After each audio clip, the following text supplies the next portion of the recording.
सूर्य देव भगवान विष्णु के स्थूल रूप तथा 5 प्रमुख देवों में से एक हैं।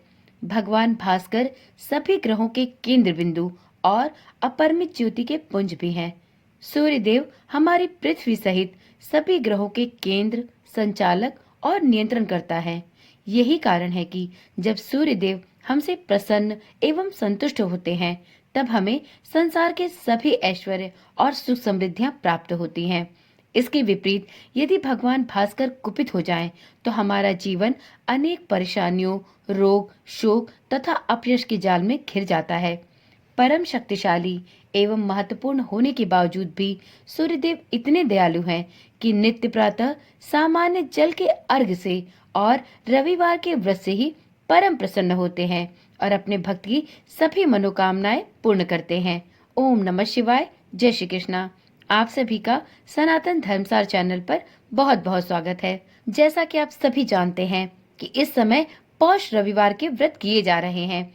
यदि जातक की जन्म कुंडली में सूर्य ग्रह पीड़ित अवस्था में हो अथवा नीच, वक्री या शत्रु ग्रह के साथ योग बनाए हुए हो, तब सूर्य ग्रह की महादशा, दशा अथवा अंतरदशा आती है, तो वह जातक को सूर्य ग्रह से संबंधित अशुभ फल प्रदान करती है।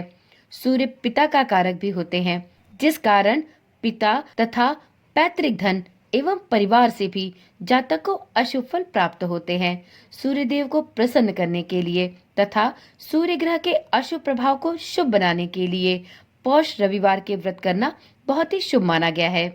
पौष रविवार व्रत के पूजन से सूर्य देव की कृपा जातक को प्राप्त होती है। सभी व्रतों में रविवार व्रत के महात्म को बहुत ही महत्वपूर्ण बताया गया है, लेकिन पौष रविवार के व्रत करने के बाद उसका उद्यापन करना उतना ही आवश्यक है जितना आवश्यक है अपने सूर्य को अपनी राशि में मजबूत करना।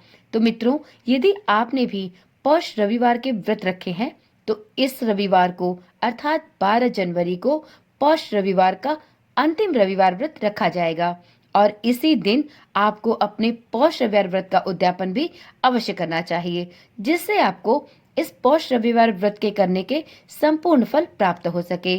तो मित्रों, यदि आप भी जानना चाहते हैं कि पौष रविवार व्रत के उद्यापन के सभी विधियां और नियम क्या हैं, तो इस वीडियो को अंत तक देखें और अच्छी तरह से समझें कि पौष रविवार व्रत का उद्यापन आपको किस प्रकार से करना चाहिए, पौष रविवार व्रत के उद्यापन के नियम क्या है, पौष रविवार व्रत उद्यापन में क्या क्या सामग्रियां आपको चाहिए होंगी और साथ में पौष रविवार व्रत का उद्यापन यदि आप पीरियड में हैं तो आप कैसे कर सकते हैं।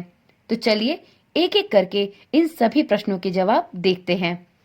मित्रों, सबसे पहले तो जान लेते हैं कि पौष रविवार व्रत का उद्यापन किस दिन किया जाएगा। तो मित्रों, वैसे इस साल पौष रविवार के कुल 4 रविवार व्रत पड़े थे, जिसमें 12 जनवरी को अंतिम पौष रविवार का व्रत रखा जाएगा और इसी दिन आपको पौष रविवार व्रत का उद्यापन करना होगा। तो सबसे पहले जानते हैं पौष रविवार व्रत के उद्यापन के दिन आपको उद्यापन के लिए किन किन पूजा सामग्रियों की आवश्यकता होगी।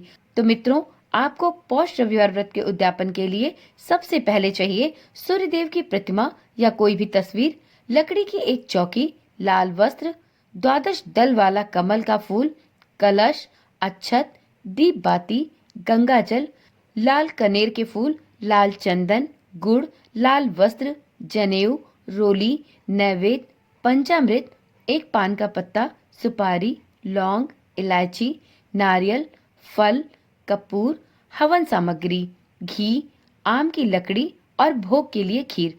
तो इस प्रकार से यह पौष रविवार व्रत के उद्यापन की संपूर्ण पूजा सामग्री की लिस्ट है। तो आप पौष रविवार के एक दिन पहले ही सभी पूजन सामग्रियों को मंगा ले, जिससे आपको रविवार को उद्यापन करते समय किसी भी वस्तु की कमी ना हो और आप अच्छी तरह से पौष रविवार व्रत का उद्यापन कर सकें। अब जानते हैं रविवार व्रत का उद्यापन किस विधि से किया जाएगा। तो मित्रों, रविवार का व्रत उद्यापन आपको वैदिक मंत्रों के साथ करना होगा। अगर आपको वैदिक मंत्रों की जानकारी ना हो तो आप किसी पुरोहित से व्रत का उद्यापन बहुत ही विधि पूर्वक करा सकते हैं, लेकिन अगर आपके लिए ऐसा संभव ना हो तो आप स्वयं ही इस व्रत का उद्यापन बहुत ही सरलता से घर में ही कर सकते हैं। इसके लिए आपको सबसे पहले 12 जनवरी को सुबह सुबह ब्रह्म मुहूर्त में उठना है और उठने के बाद स्नान इत्यादि कार्यों से निवृत्त होने के बाद पूजा की तैयारी कर लेनी है। आपको इस दिन पूरे घर को साफ सुथरा करने के बाद एक चौकी पर लाल रंग का वस्त्र बिछाकर गंगा जल छिड़ककर उसे शुद्ध कर लेना है। फिर चौकी पे आप भगवान सूर्य की प्रतिमा या तस्वीर स्थापित कर सकते हैं। मित्रों, आप चाहें तो प्रत्यक्ष सूर्य भगवान की पूजा भी कर सकते हैं। इसके लिए यदि आपके घर में छत पर या घर के आंगन में किसी भी खुले स्थान पर सूर्य भगवान दिखाई देते हैं तो आप वहीं पर प्रत्यक्ष रूप में सूर्य भगवान की पूजा और उनके उद्यापन की विधि वहीं पर संपूर्ण कर सकते हैं। और यदि आपके घर में सूर्य भगवान दिखाई नहीं देते तो ऐसी स्थिति में आप अपने पूजा घर में ही एक चौकी पर लाल रंग का वस्त्र बिछाकर उसे गंगा जल से शुद्ध करके उस पर भगवान सूर्य की प्रतिमा या तस्वीर स्थापित करें। चौकी के बीच में जल से भरा एक कलश रखें। भगवान को लाल वस्त्र चढ़ाकर लाल चंदन, रोली, अक्षत, जनेऊ इत्यादि अर्पित करें और फूल, फल, भोग और पंचामृत चढ़ाएं। अब धूप, दीप इत्यादि दिखाकर सूर्य देव के साथ ही भगवान गणेश की पूजा भी करें। आप सबसे पहले भगवान गणेश की पूजा करें, इसके बाद सूर्य देव की पूजा विधि यथानुसार करें। इसके बाद रविवार व्रत की कथा भी इस समय अवश्य पढ़ें। सूर्य देव की आरती करें। संपूर्ण विधि के अनुसार आप सूर्य भगवान की पूजा करें। सूर्य भगवान को एक तांबे के लोटे में लाल चंदन, लाल पुष्प मिलाकर अर्घ अवश्य दे और सूर्य भगवान की परिक्रमा करते हुए, यह परिक्रमा आप 3, 5 या 7 की संख्या में कर सकते हैं और परिक्रमा के समय सूर्य भगवान के मंत्रों का स्मरण करें, उनका जाप करें और उनकी परिक्रमा करें। संपूर्ण पूजा प्रक्रिया के बाद आप अपने व्रत का उद्यापन करने के लिए 2 विशेष उद्यापन के नियमों का पालन अवश्य करें। एक है हवन करना और दूसरा है ब्राह्मणों को भोजन कराना। मित्रों, आप किसी भी व्रत को धारण कर रहे हो उस व्रत का उद्यापन अवश्य करना चाहिए। ऐसी मान्यता है कि किसी भी व्रत को सफल होने के लिए उसका उद्यापन करना बहुत आवश्यक है। यदि आपने व्रत रखा और उस व्रत का उद्यापन नहीं किया तो आपको आपके व्रत का संपूर्ण फल नहीं प्राप्त होता। तो यदि आपने पौष रविवार के व्रत रखे हैं तो आप 12 जनवरी को पौष रविवार के अंतिम व्रत के दिन अपने व्रत का उद्यापन अवश्य करें। संपूर्ण पूजा प्रक्रिया व्रत उद्यापन के दिन ठीक उसी प्रकार से करनी होगी जिस प्रकार से आपने अन्य 3 पौष रविवार के व्रत के दिन किया है। बस आपको उद्यापन के दिन कुछ विशेष नियमों का पालन अलग से करना होता है। इसमें 2 नियम सबसे मुख्य हैं। एक, ब्राह्मणों को भोजन कराना और दूसरा, हवन करके इस उद्यापन की विधि को संपूर्ण करना। तो मित्रों, आप संपूर्ण पूजा की प्रक्रिया के बाद हवन की तैयारी कर लें। हवन की सामग्री को इकट्ठा करके और एक कटोरी में गुड़ और देसी घी का मिश्रण तैयार करके रखें और उसके बाद आप हवन की अग्नि को जलाएं और उसमें सूर्य ग्रह के मंत्र जैसे ओम ह्राम ह्रीम ह्रोम सह सूर्याय नमः इस मंत्र का कम से कम 108 बार जाप करते हुए गुड़ और देसी घी से हवन में पूर्णाहुति दें।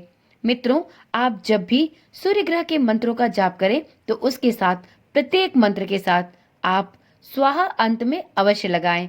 स्वाहा करने से ही हवन की पूर्णाहुति भगवान भास्कर द्वारा स्वीकार की जाती है। किसी भी मंत्र के साथ अंत में स्वाहा जरूर लगाएं। इसी से आपके हवन की पूर्णाहुति भगवान के द्वारा स्वीकार की जाती है। तो इसलिए आप चाहें तो इस मंत्र का जाप कर सकते हैं अथवा आप चाहें तो सूर्य भगवान के जो 12 नाम हैं आप उनका भी उच्चारण करते हुए अंत में स्वाहा लगाते हुए हवन की पूर्णाहुति दे सकते हैं। इस प्रकार से आप हवन की प्रक्रिया को संपन्न करने के बाद ब्राह्मणों को भोजन भी अवश्य कराएं। परंतु ब्राह्मणों को भोजन जो भी कराएं, आप ध्यान रखें कि यह भोजन सात्विक होना चाहिए। ऐसा करने से सूर्य का अशुभ फल आपके लिए शुभ फल में परिणत हो जाएगा। आपकी तेजस्विता बढ़ेगी, साथ में नेत्र रोग, चर्म रोग एवं अन्य शारीरिक रोग भी शांत होते हैं। आपने जिस भी मनोकामना की पूर्ति के लिए पौष रविवार के व्रत रखे हैं उनका मन ही मन स्मरण अवश्य करें और भगवान भास्कर से यह विनती अवश्य करें कि आप कृपया करके मेरी इन मनोकामनाओं को शीघ्र ही पूर्ण करें और आप अपनी कृपा दृष्टि मुझ पर और मेरे संपूर्ण परिवार पर बनाए रखें। मित्रों, इस प्रकार से हवन करने के बाद और ब्राह्मणों को भोजन कराने के बाद आपके पौष रविवार व्रत के उद्यापन की प्रक्रिया संपूर्ण हो जाएगी। और इसके बाद आपको इस बात का ध्यान रखना है कि आपको 12 जनवरी को पौष रविवार के अंतिम रविवार व्रत के दिन नमक नहीं खाना है और आपको उस दिन अन्न भी ग्रहण नहीं करना है।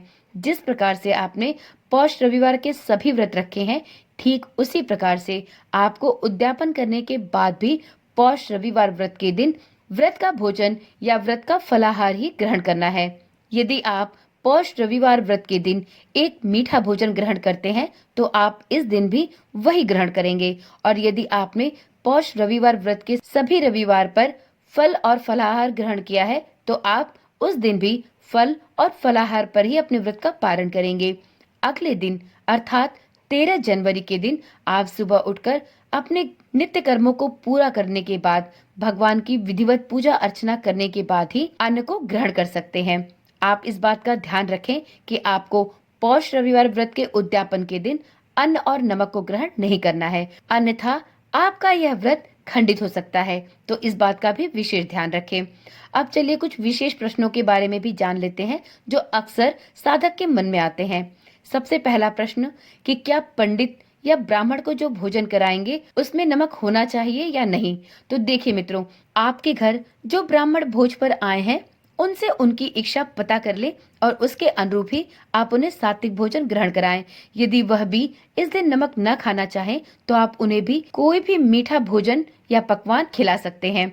और यदि वह नमक खाना चाहें तो आप उन्हें पौष रविवार व्रत के उद्यापन के दिन नमक वाला परंतु बिना लहसुन और प्याज के सात्विक भोजन खिला सकते हैं। अगला प्रश्न है कि यदि पीरियड में हो तो पौष रविवार व्रत का उद्यापन किस प्रकार करें।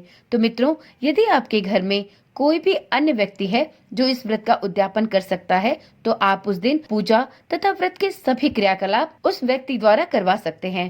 परंतु यदि ऐसा संभव ना हो तो आप अंतिम पौष रविवार का व्रत धारण कर लें और उसके बाद आप मानसिक रूप से पूजा पाठ करें और अगले रविवार पर या जब आप पूर्ण रूप से साफ सुथरे हो जाएं, उसके बाद रविवार व्रत की विधि का पालन करते हुए उस दिन उद्यापन करा सकते हैं। आपको उस दिन भी पौष रविवार व्रत के उद्यापन के सभी नियमों का पालन करते हुए व्रत का उद्यापन करना होगा और आप उस दिन पौष रविवार व्रत का उद्यापन करने के बाद अन्न और नमक का भोजन ग्रहण कर सकते हैं। तो चलिए मित्रों, आज की वीडियो यहीं पर समाप्त करते हैं।